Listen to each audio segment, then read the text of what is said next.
O Grêmio abre a rodada em 17º lugar, é zona do rebaixamento, mas tem 2 jogos a menos, é verdade, na comparação com quase todas as equipes do campeonato, né? Mas a situação é incômoda, é desconfortável na tabela de classificação. 2 vitórias e 5 derrotas. Essa é a campanha do Grêmio. Precisa da recuperação amanhã, mas tem dificuldades também na montagem do time. Como é que está esse planejamento para o jogo, Felipe?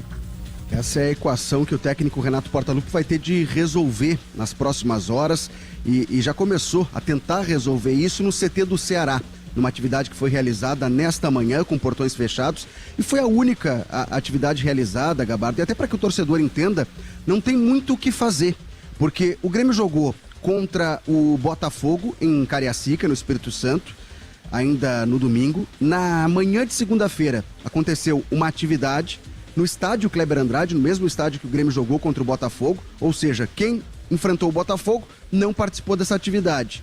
E aí ocorreu a viagem para cá, para Fortaleza, uma viagem longa. É claro que o Grêmio veio num voo fretado, chegou ontem pela noite aqui na capital cearense e hoje pela manhã o único treino para o jogo de amanhã. Então ele também não pode desgastar muito esses jogadores no treino de hoje, não pôde desgastar, porque tem treino, tem um jogo amanhã com a necessidade de uma vitória contra um adversário também pressionado. O Fortaleza sofreu uma derrota de 5-0 na última rodada para o Cuiabá. Então toda essa equação será colocada na mesa. Como escalar esse time do Grêmio? O planejamento inicial da comissão técnica, Gabardo, era preservar titulares contra o Fortaleza para chegar com força máxima no Clássico Grenal. Um jogo que, né, teoricamente, o Grêmio vai estar em casa diante do seu torcedor. O jogo é no Couto Pereira, inclusive já abriu a venda de ingressos para o torcedor gremista na manhã de hoje. E a ideia era ter a capacidade máxima, 100% do que tem à disposição, para enfrentar o Inter. Mas, ao mesmo tempo, o Grêmio está pressionado. Perdeu para Flamengo, para Botafogo, lá atrás ainda para Bragantino e também para Bahia, portanto são 4 derrotas consecutivas no Campeonato Brasileiro e o Grêmio está na zona de rebaixamento. Alguns jogadores apresentaram desgaste acentuado. 4 deles foram escalados nos 2 jogos últimos contra Flamengo e Botafogo e devem ser preservados. Falo de Dodi, volante que vem substituindo o Vilhaçante, Pavon, que tem atuado aberto pela ponta direita, Cristaldo, que jogou contra o Botafogo mesmo superado um quadro de febre durante a madrugada que antecedeu aquela partida, e JP Galvão.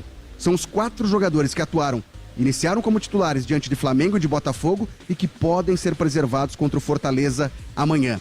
E aí colocamos outros jogadores também nesse quadro, né? Jeromel, será que fica à disposição? Ele tá voltando de um longo tempo parado. E a gente viu contra o Botafogo que ele não tá com aquela embocadura toda, né? Já não é mais um jovem jogador. Então tudo isso será resolvido pelo Renato na conversa com a comissão técnica, com o departamento médico. Exames foram realizados nesses jogadores para saber com quem ele pode contar para enfrentar o Fortaleza amanhã às 8 horas da noite no Castelão. E tem mais um ingrediente, né, Gabardo? Everton Galdino, que poderia jogar contra o Fortaleza, até ser experimentado como um camisa 9, algo que aconteceu no segundo tempo contra o Botafogo, está suspenso, recebeu o 3º cartão amarelo. Rodrigo Caio teve nome divulgado no BID, pode ser novidade. Resta saber se iniciando a partida como titular ou ingressando no decorrer do jogo. Bom, diante de todas essas questões aí, Felipe, que projeção que dá para fazer de escalação do Grêmio para amanhã?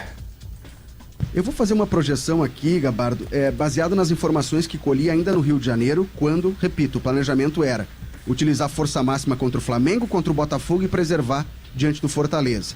Só que esse planejamento teve que ser modificado, e o Renato explicou na entrevista coletiva, porque os exames apresentaram desgaste físico em alguns titulares que tiveram que ser preservados lá em Cariacica.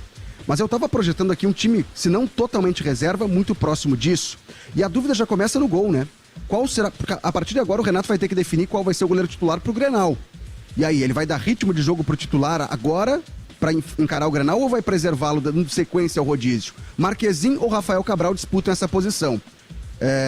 Aí, a partir de então, né, o time do Grêmio para encarar o Fortaleza: Fábio, Jeromel ou Rodrigo Caio, Gustavo Martins e Mike, Duqueiroz, Carbajo ou Ronald, Edenilson, Natan, o meia, pescador, Lucas Bessossi, que inclusive ficou de fora do banco lá no Maracanã, contra o Flamengo, e Natan Fernandes aparecendo como jogador mais ofensivo. Repito, aqui tem poucas informações atualizadas, porque o treino está acontecendo agora pela manhã, com portões fechados. Eu estou no saguão do hotel onde o Grêmio está concentrado, aguardando a chegada da delegação, até para colher mais detalhes e saber se de fato vai ser um time totalmente reserva ou se ele vai encorpar um pouco mais, dando ritmo de jogo para encarar o Grenal. Mas a ideia inicial era preservar titulares para chegar com 100%, com sangue novo para encarar o Inter no Couto Pereira no sábado.